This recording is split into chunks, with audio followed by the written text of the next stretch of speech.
Hello మామ, నేను మీ ఖత్తర్ ఈరోజు అయితే మామ కీరా కసుకున్నాం మరి అందుకని చెప్పి మా దగ్గరలో ఆలిమీరాకి వెళ్ళాను. అక్కడైతే అవి కీరా కసు బాగలేవు అందుకని చెప్పి సబరిమలకి వెళ్దామని చెప్పి అనుకున్నాను. ఈ లోపల అయితే ఎంట్రన్స్లో చూడండి పూల బొకేస్ చూడండి ఎంత అందంగా ఉన్నాయి, నేచురల్ ఇవి. ఎవరికైనా ఇంటికి వెళ్ళేటప్పుడు పట్టుకెళ్తారు కదా, అవి అనమాట ఆర్డర్ పెట్టుకొని తీసుకెళ్తామంటారు. హోమ్ డెలివరీ కూడా ఇస్తారు వీళ్ళు కావాలంటే. చూడండి పూల మొక్కలు చూడండి, పక్కనే ఆకులు మొక్కలు తమలపాకులాగా ఉంటాయి కదా మొక్కలు, ఇవి చాలా అందంగా ఉంటాయి.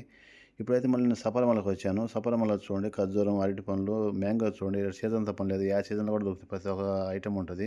మన ఇండియాలో అయితే సీజన్‌ని బట్టి ఉంటాయి కానీ ఇక్కడైతే సీజన్‌తో పని లేదు. చూడు సపోటాలు గానీ, పెద్ద రేగి పండ్లు గానీ, కివి ఫ్రూటు, పక్కనే వచ్చేసి డ్రాగన్ ఫ్రూట్ పక్కనే డ్రాగన్ అవకాడో, దానిమ్మ, పపాయ, కొబ్బరి బోండం, ఈ తినే దోసకాయలు చూడండి.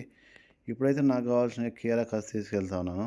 ఈ లోపలైతే సాయంత్రం అయిపోయింది. ఇంకా ఇంటి దగ్గర వీళ్ళు మా తమిళనాడు వాళ్ళు పెయింట్ పని చేస్తా ఉన్నారు మా కపిల్ ఇంట్లో. వాళ్ళకైతే మా మామ చాయ్ అయితే చాయ్‌తో పాటు ఈ కేకులు ఇచ్చింది చూడండి. స్ట్రాబెర్రీ కేకులు ఇయి. చాలా బాగున్నాయి టేస్ట్ కూడా. నేను కూడా ఒకటి టేస్ట్ చేశాను. ఇంక అలాగే వాళ్ళు దించేసి వచ్చేసి ఇక్కడ బంగాళీ రెస్టారెంట్ ఉంది. అక్కడికెళ్ళాను. అక్కడికెళ్ళి ఒక ఐటెమ్ చూసాను. తినాలనిపించింది వేడివేడిగా. స్పైసీగా ఉందన్నారు కానీ స్పైసీగా ఏం లేదది. సరే ఇంక డబ్బు పెట్టాం కదా, ఏం చేయలేమని చెప్పి తిన్నాను. వస్తా వస్తా ఇంక అక్కడైతే ఇరానీ కుబూస్ తెచ్చుకున్నాను. నేను మధ్యాహ్నం వంకాయ కూర చేసినాను. సర్లే అని చెప్పేసి ఇంకా ఆమెన వంకాయ కూర, ఇరానీ కుబూస్ దాంట్లోకి కీరా కట్ చేసుకున్నాను. అదే కుకుంబరు. వీడియోని షేర్ చేయండి, లైక్ చేయండి, సబ్స్క్రైబ్ చేసుకున్నాను.